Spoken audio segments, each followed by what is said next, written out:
नमस्कार, मैं पंकज पांडे, देख रहे हैं आप प्राइम न्यूज और हाजिर हूं राजस्थान प्राइम का ये बुलेटिन लेकर बढ़ते हेडलाइंस के साथ खबरों की ओर।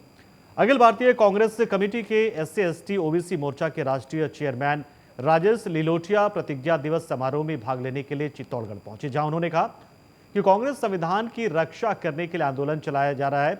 इसे अगर राजनीति से जोड़ा गया तो यह आंदोलन कमजोर पड़ जाएगा। इस आंदोलन का प्रारूप राजनीति से बिल्कुल अलग है। साथ ही उन्होंने केंद्र सरकार पर निशाना साधते कहा कि देश में जो आज सरकार है वो आरएसएस की विचारधारा पर काम कर रही है और तानाशाही तरीके से देश चलाने के साथ ही संविधान को खत्म करके हिंदू राष्ट्र बनाने पर काम कर रही है।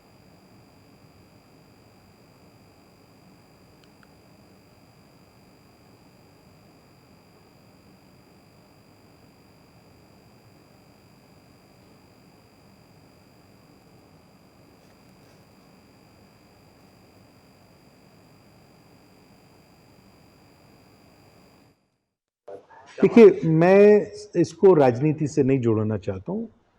एक ये बड़ा बोला जाए एक सेंटिमेंटल इशू है, इमोशनल इशू है, और एक हर जो समझदार व्यक्ति है, जो कानून के दायरे में रह के अपने जीवन को जीना चाहता है, वो समझता है कि संविधान के बगैर सब कुछ अधूरा है। तो इसको राजनीति से जोड़कर अगर हम देखेंगे तो ये पूरा आंदोलन कमज़ोर पड़ जाएगा। इस आंदोलन का जो प्रारूप है वो राजनीति से बिल्कुल अलग करके हमने इसको बनाया है, और यहाँ पर हम हर पार्टी के बियॉन्ड भी लोग इसके अंदर जुड़ रहे हैं, जो सिविल सोसाइटी के लोग हैं, जो कम्युनिटीज़ के अंदर अपनी अपनी पकड़ रखते हैं, जिनको मालूम है कि उनके लोगों के लिए संविधान कितना ज़रूरी है, वो लोग इस कैंपेन के अंदर जुड़ रहे हैं और सदस्य बन रहे हैं। तो इसको राजनीति से मेहरबानी करके ना जोड़ें आप। और ये सवाल एससी एसटी ओबीसी का नहीं है, ये हर नौजवान के लिए, हर महिला के लिए, खास तौर पे महिलाओं के लिए मैं कहना चाहूँगा कि संविधान में जितना अधिकार महिलाओं को बाबा साहब भीमराव अंबेडकर जी ने दिया है, वो बहुत ज़्यादा इसके अंदर जुड़ रही हैं। एससी एसटी ओबीसी माइनॉरिटी तो नो डाउट, क्योंकि उनको मालूम है कि वो 85% हैं, लेकिन उनको किनारे कर ये सरकार उस अंदाज में चला रही है कि जहां पर ये लोग संविधान खत्म करके वर्ण व्यवस्था लेकर आना चाहते हैं।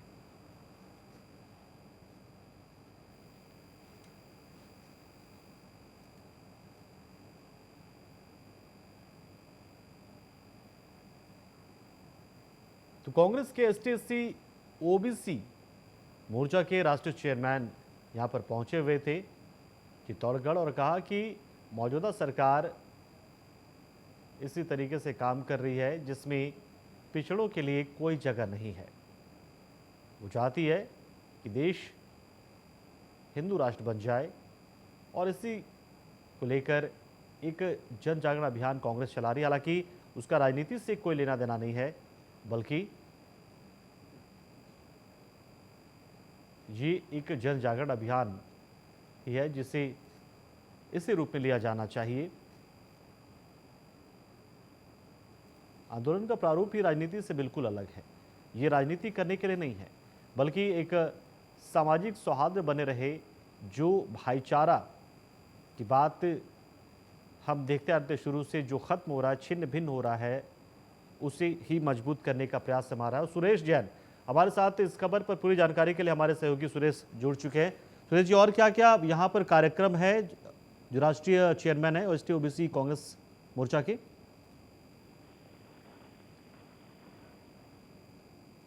आवाज पहुंच रही है?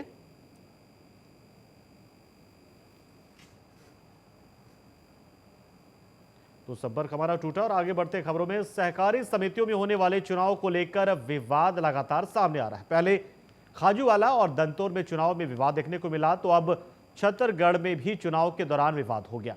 छतरगढ़ सहकारी समिति में चुनाव लड़ने वाले दोनों पक्षों में तनातनी हो गई। एक पक्ष में सोसाइटी के मुख्य द्वार पर ताला जड़ दिया, तो वहीं दूसरा पक्ष नामकरण दाखिल करने पहुंचा था। तो बीकानेर से खबर है, जहां पर चुनाव को लेकर बवाल हो रहा है। कहीं ना कहीं दो पक्ष आपस में बटे हुए हैं, और इसी दौरान एक तनाव भरा माहौल नजर आया। सहकारी समिति का ये चुनाव था, यानी कि कोऑपरेटिव सोसाइटी का, और कोऑपरेटिव सोसाइटी के चुनाव में भी दो खेमा आपस में इस कदर उलझा रहा कि एक ने वहां पर ताला जड़ दिया। सुरेश जैन हमारे साथ जुड़ चुके इस खबर पर पूरी जानकारी के लिए। सुरेश, आपसे चाहेंगे जानना कि आखिर कोऑपरेटिव सोसाइटी के चुनाव जो कि आमतौर पर एक सहमति सर्वसम्मति से होते हैं, इस बार इस तरह की तनातनी क्यों नजर आ रही है? पंकज, आपको बता दूं कि सहकारी समिति में होने वाले चुनाव लगातार विवादित होते जा रहे हैं। पहले काजूवाला और दंतौर में चुनाव में विवाद देखने को मिला। छत्तीसगढ़ में भी दो पक्षों में तनातनी हो गई, जिससे एक पक्ष ने मुख्य द्वार पर ताला जड़ दिया, वहीं दूसरा पक्ष नामांकन दाखिल करने पहुंचा तो विवाद के चलते हुए छत्तीसगढ़ पुलिस ने उनको नामांकन दाखिल करने से मना कर दिया एवं नामांकन दाखिल नहीं हो पाए। जी पंकज। तो सुरेश, इसके बाद क्या बीच का रास्ता कुछ निकाला गया या फिर वैसी स्थिति है, नामांकन वो दाखिल करना चाह रही है, नामांकन होने नहीं देना चाह रहे हैं, तो बीच का कोई रास्ता प्रशासन की ओर से निकाला गया या आपसी बातचीत के बाद कुछ चीजें स्पष्ट हो पाएंगी? तब व्यवस्थापक पर वोटों में हेराफेरी का आरोप लगाते हुए व्यवस्थापक को सस्पेंड करने पर के बाद में ही नामांकन करवाने का अपील की। पंकज, चलिए, बहुत ही शुक्रिया हमारे साथ जुड़े आप, जानकारी आपने दी। तो सुरेश थे हमारे साथ, बताया कि यहाँ पर अब नामांकन होगा, समझाया गया है काफ़ी, और लोग भी माने कि पहले चुनाव हो देते हैं, उस चुनाव होने देना चाहिए, उसको चुनाव होने देते हैं, उसके बाद ही जो समस्याएं हैं उसको लेकर हम आगे आंदोलन भी कर सकते हैं और तमाम चीज़ें भी करेंगे, मांगे अपनी रखी जाएगी। तो हस्तक्षेप करना पड़ा पुलिस प्रशासन को और इसके बाद जाकर मामला सॉर्ट आउट हुआ, इस विवाद का निपटारा हुआ। हालांकि ये विवाद कहीं ना कहीं अभी भी मन में है लोगों की और दबी जबान से लोग एक दूसरे को देख लेने की बात भी कह रहे हैं। हालांकि पुलिस प्रशासन ने साफ कहा कि देखिए, बातचीत से ही मसला सुलझ सकता है और प्रशासनिक स्तर पर इसे सुलझाया जाए तो ज़्यादा बेहतर है। तो सोसाइटी के कोऑपरेटिव सोसाइटी के मुख्य द्वार पर ही ताला जड़ दिया गया, जबकि दूसरा पक्ष नामांकन दाखिल करने के लिए पहुंच रहा था और इसी में ये विवाद हो गया। एक पक्ष को कुछ आपत्तियां थी, इसको लेकर वो लगातार आंदोलनरत थे, लेकिन सबके बीच में चुनाव कराया जा रहा था और इसी वजह से जब नामांकन दाखिल करने की बारी सामने आई तो उसके बाद पहला पक्ष जो है वो नाराज हो गया और उसने फिर वहां गेट पर ताला जड़ दिया ताकि वो कोई और अंदर जा ना सके।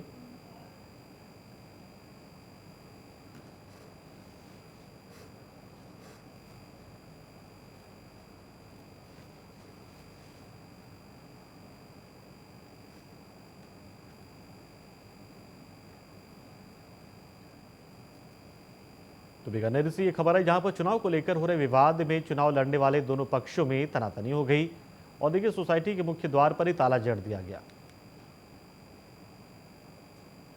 कई बातों को लेकर आपस में मतभेद हो गया है और इसी को लेकर यहां पर इस तरह का माहौल, जिसके बाद भारी संख्या में पुलिस बल की तैनाती यहां करनी पड़ी ताकि ये जो दबाव है, ये जो तनाव है दो पक्षों का, वो कोई अनहोनी ना लेकर आ जाए और इसलिए अलर्ट मोड में पुलिस यहाँ पर ही लगातार बीच बचाव किया जाता, बीच बचाव और मान मनोबल की बात भी होती रही। आखिर में मनाया गया कि आप लोग नॉमिनेट तो कीजिए, कम से कम नॉमिनेशन, उसके बाद चुनाव लड़े, बाद में देखेंगे कि समस्याओं को कैसे सुलझाया जाए। अपनी मांगों को लेकर, आंदोलन को लेकर वो चुनाव में बाधक नहीं बनना चाहिए। काफ़ी समझाइश के बाद चीज़ें जो स्पष्ट हुई और उसके बाद अब लोग तैयार हुए दोनों पक्ष नॉमिनेशन के लिए।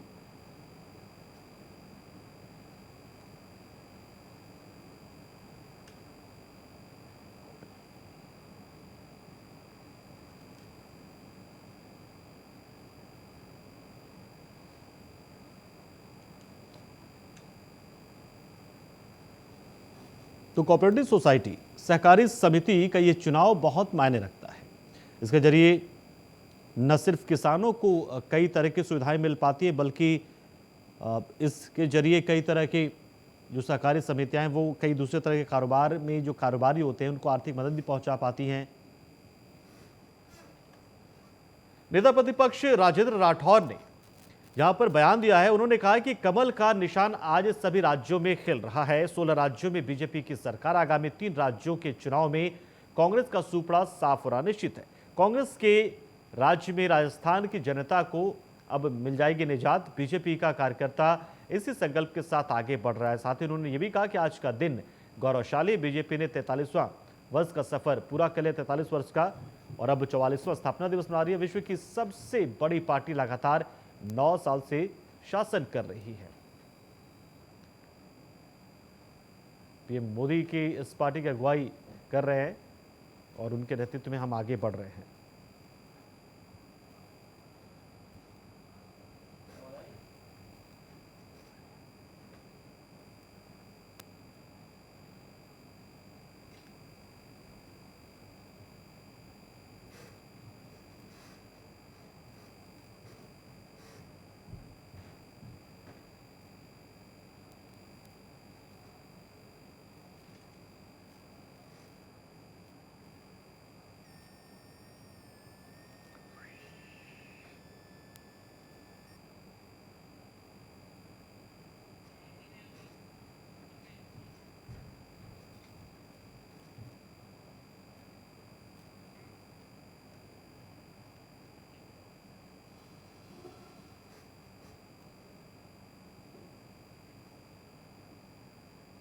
देख ही रहे हैं, कमल का निशान, कमल पूरे देश में खिले। और आप देख ही रहे हैं, लगातार आज 16 राज्यों में भारतीय जनता पार्टी का शासन है। और आने वाले चुनाव के अंदर भी जो 3 प्रदेश है, हिंदी भाषी प्रदेश, उसमें कांग्रेस का सुपड़ा साफ होना निश्चित है। कांग्रेस के कुराज से राजस्थान को भी निजात मिलेगी।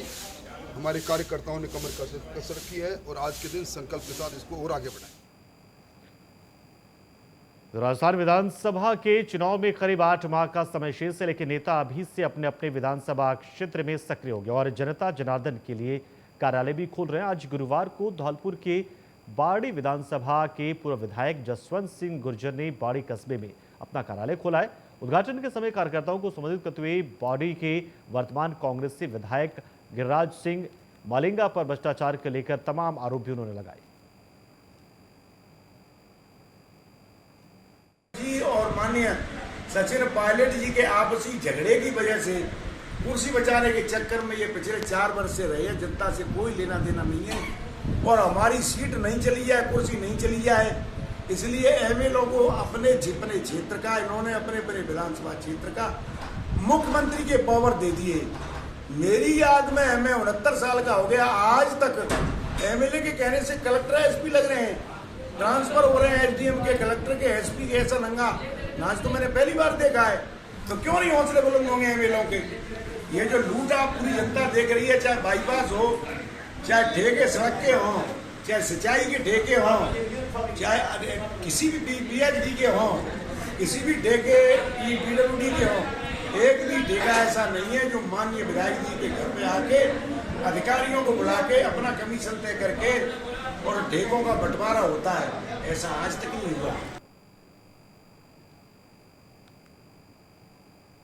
विधानसभा चुनाव के मद्देनजर देखिए अभी से कार्यकर्ता जो है वो जुट गए हैं और जो तमाम नेता हैं अपने अपने इलाकों में दफ्तर खोल रहे हैं ताकि कार्यकर्ताओं के साथ संवाद लगातार होता रहे। पूर्व विधायक जसवंत सिंह ने इसी कड़ी में अपना कार्यालय खोला है धौलपुर में बाड़ी विधानसभा के लिए। उन्होंने कहा कि जनता के लिए उन्होंने अपनी कार्यालय खोला है इस कस्बे में ताकि जो स्थानीय जो कार्यकर्ता हैं उनके साथ संवाद हमारा बना रहे, आम लोगों की समस्याओं के बारे में हम जान पाएँ, समझ पाएँ, ताकि आने वाले चुनाव में हम उन चीज़ों को लेकर योजना बनाएं, कार्य योजना बनाएं जिसकी हम घोषणा कर सकें और साथ ही साथ मौजूदा सरकार की हम आलोचना कर सकें, उन पर दबाव बना सकें कि जनता की समस्या को आप दूर करें। तो धौलपुर से ये खबर।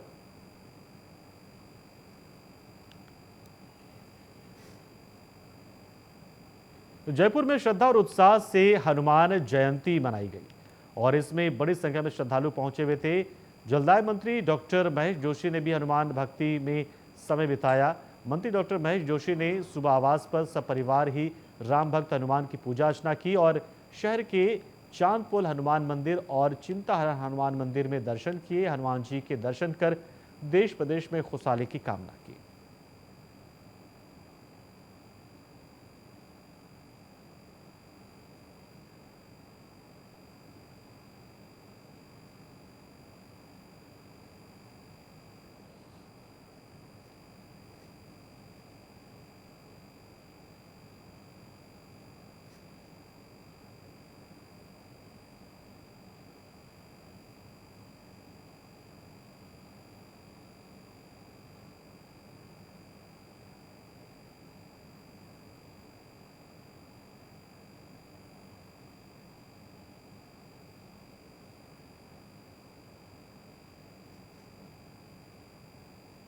धूमधाम से हनुमान जन्मोत्सव मनाया गया और देखिए किस तरीके से क्या आम आदमी क्या खास आदमी सभी इस वक्त हनुमान जयंती में हनुमान जी को याद कर रहे हैं। हनुमान जन्मोत्सव है ये और वीर बजरंगी को याद किया जा रहा है। तमाम मंदिरों में लोग दर्शन पूजन के लिए पहुंचे हुए हैं।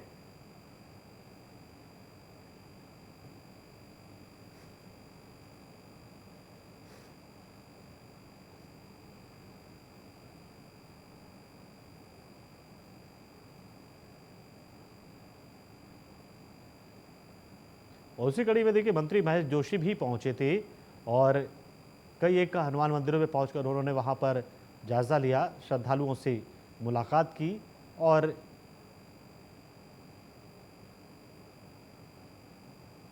महाबली हनुमान का दर्शन कर उनसे आशीर्वाद लिया। तो डूंगरपुर में 27 करोड़ की लागत से बनने वाले बेणेश्वर धाम दौलपुरा एनीकट का शिलान्यास हुआ है। इस कार्यक्रम में मुख्य अतिथि प्रदेश विधानसभा अध्यक्ष सीपी जोशी मौजूद रहे। इस बीच राजस्थान विधानसभा अध्यक्ष सीपी जोशी ने संबोधित करते हुए कहा कि बेणेश्वर धाम का बड़ा महत्व है। इस महत्व को देखते हुए प्रदेश के मुख्यमंत्री अशोक गहलोत ने बेणेश्वर धाम के विकास के लिए अच्छा बजट दिया है। साथ ही जल संसाधन मंत्री महेंद्रजीत सिंह मालविया ने कहा कि यहाँ पर लिफ्ट से सिंचाई की जाएगी और घाट निर्माण की सौगात भी जल्द यहाँ पर लोगों को मिलेगी। आज के बहुत शानदार और जानदार कार्यक्रम में उपस्थित राजस्थान विधानसभा के लोकप्रिय अध्यक्ष जी, हमारे सबके नेता आदरणीय डॉक्टर सीपी जोशी जी, हमारे सबके गुरु और बेणेश्वर धाम के महंत श्री अच्युतानंद जी महाराज साहब, मेरे बड़े भाई आदरणीय कटारिया जी,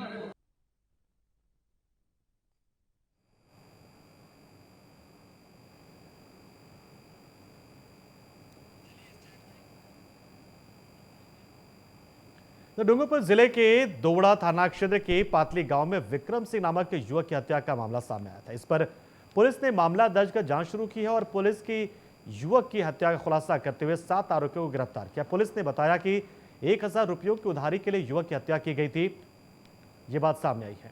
महज 1000 रुपए में 1000 रुपए के लिए हत्या कर दी गई। दोपहर में स्थानीय पाथली गांव में विक्रम सिंह करके एक व्यक्ति है, विक्रम सिंह सन ऑफ सूर्यवीर सिंह चुंडाल, उसकी गांव के ही 2 बंदे व्यक्ति हैं तूफान एवं राजेश, उनके साथ कोई हॉट टॉक हुई थी।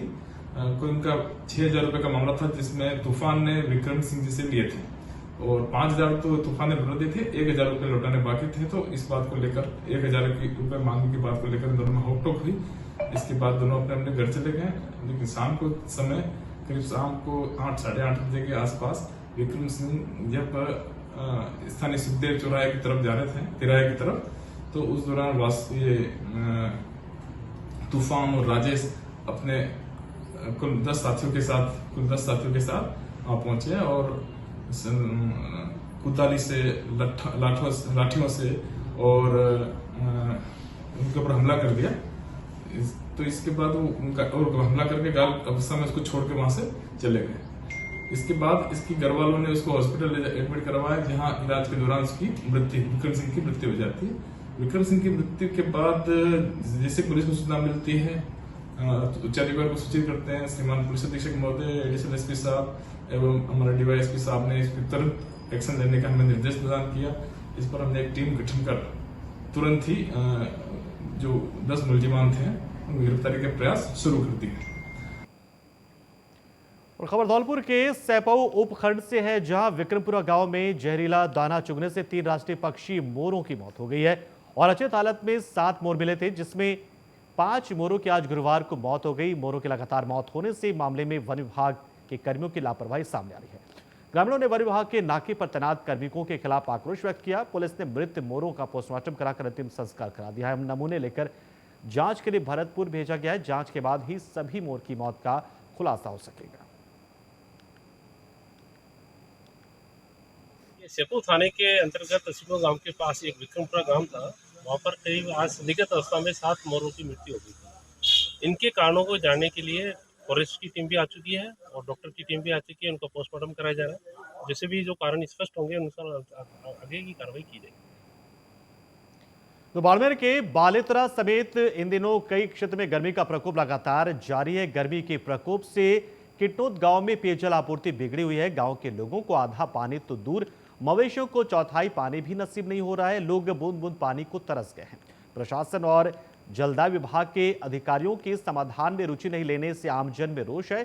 ग्रामीण मवेशियों के लिए भामाशाहों के जरिए पानी के टैंकर से पेयजल आपूर्ति कर रहे हैं।